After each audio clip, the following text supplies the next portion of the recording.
Agora vem cá, Mauro, você começou na dublagem em 89, foi isso? Foi. É, quando você entrou... Eu sou da... Você é do final da geração anterior à minha. Que a gente conta cronologicamente as gerações na dublagem da metade da década até a outra metade da década, Sim. né? E eu cheguei em 89, já tinha começado 2, 3 anos antes, Márcio Simões, Marco Antônio Costa, Marco Sim. Ribeiro, um monte Aham. de gente, né? E depois, ao finalzinho, apareceu Guilherme Briggs e eu sou contemporâneo do Hércules Fernando, Sim, sim. né? Aliás, era muito curioso porque entraram no mesmo dia e aquele crachá da Herbert Richards, Aham. a gente era seguidinho. Era eu, Sheila Dorfman, Isis Kostowski e Hércules, entendeu? E o Romeu D'Angelo. Romeu Sim, sim. D'Angelo que entrava e saía, entrava e saía. Sabe que o pessoal dizia que era Romeu... Se eu vou falar, falo, Ah, né? você que sabe. Não, é que o Romeu pode até ficar chateado, mas chamavam ele de couro de pica, porque ele ficava indo e voltando. Entendeu? Mas Mas era eu também isso. sou meio couro de pica em dublagem, eu tenho fases Que você some, vai É. embora. A dublagem assim me enlouquece um pouco, assim, Porque é uma coisa de maluco. é coisa de maluco. Não leva a mal. Uma vez como os estúdios da Herbert eram grandes, né? Porque eram daquela fase de cinema. É que você e gravava tal. todo mundo junto também, Exato. tinha que ter Então espaço, né? tinha determinados momentos em que o seu personagem não estava no filme e você estava cansado, deitava lá nos fundos e ficava lá, Aham. dormindo às vezes, roncava. Marco Antônio Costa, então, tinha um ronco infalível, né? Tadinho, fazia plantão médio e tal.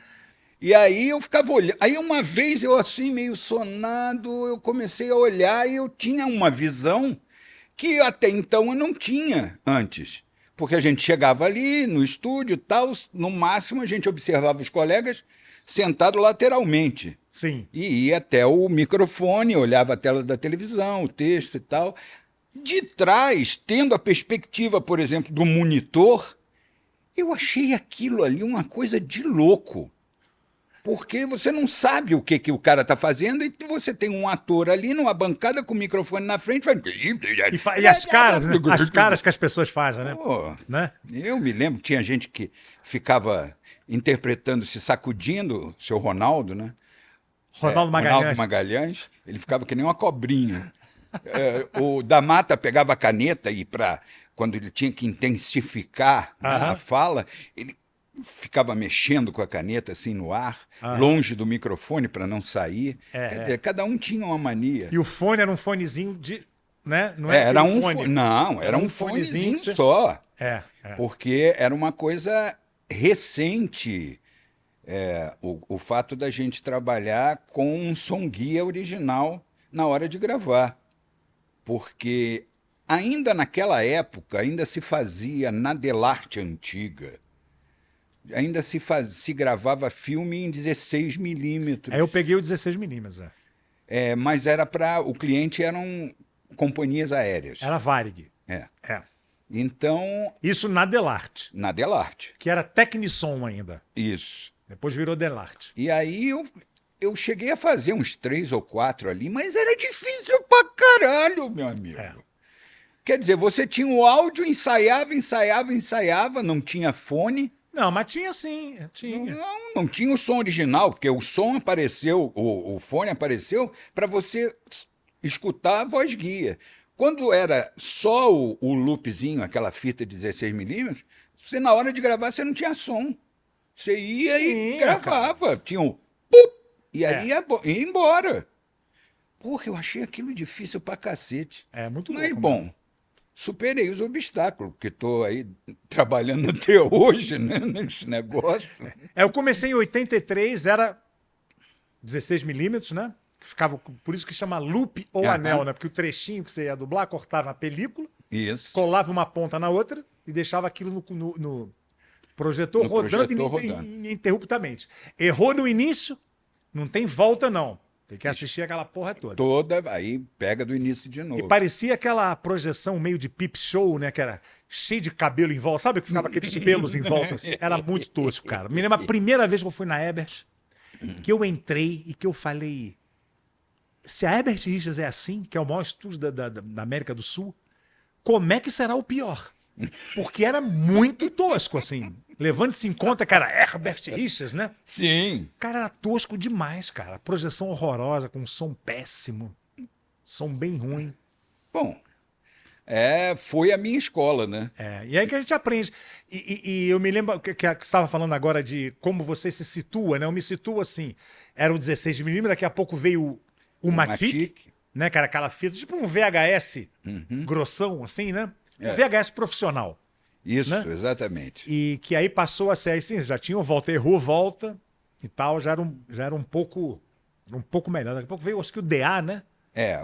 Na fase de transição eu já dirigia dublagem, e aí veio para facilitar bastante, né? Porque a fita de DA tinha 8 canais, sendo que os 2 primeiros eram para o mixador.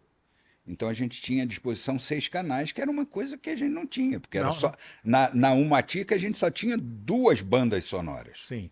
Né? A gente gravava em uma, e se fosse gravar na outra em separada, apagava o áudio original. Então você não tinha exatamente. Aí era chamado BD, banda dupla. Banda dupla, E o pessoal evitava ao máximo isso só quando era extremamente você guardava a segunda pista, né? Vamos dizer assim. Segunda pista. Para qualquer coisa que acontecesse, para alguém que faltasse. E o DA tinha 6 canais. A gente Nossa, era uma tinha tecnologia. Que fazer um mapa para o cara. Esse está nesse canal, esse no outro.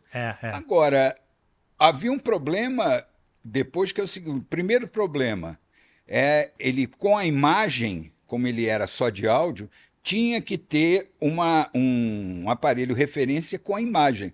E eles tinham que locar, ou seja, tinham que sincronizar a minutagem para ele poder trabalhar e gravar ali.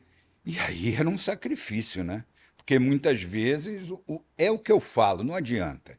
Sendo carrapeta ou computador, é máquina, companheiro. Você está lidando Vai dar porcaria quando tiver que dar porcaria. Não Vai adianta. Dar.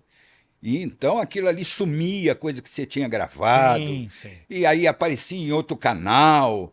Parecia que a porcaria do DA tinha vida própria, inclusive. Meu pai que dizia, saiu da boca do ator, vai dar merda. Né? Mesmo. Né? Deixa o ator com efeito especial, coisa que adereço, que né, já botando indo pra TV, né? E é a mesma coisa isso aí, cara. É a mesma coisa isso aí. Não adianta, mas foi um grande aprendizado. Com certeza. Você demorou muito para aprender? Para aprender, eu não demorei muito, não. Em 2 anos e meio eu já estava dominando. Eu demorei 2 anos também.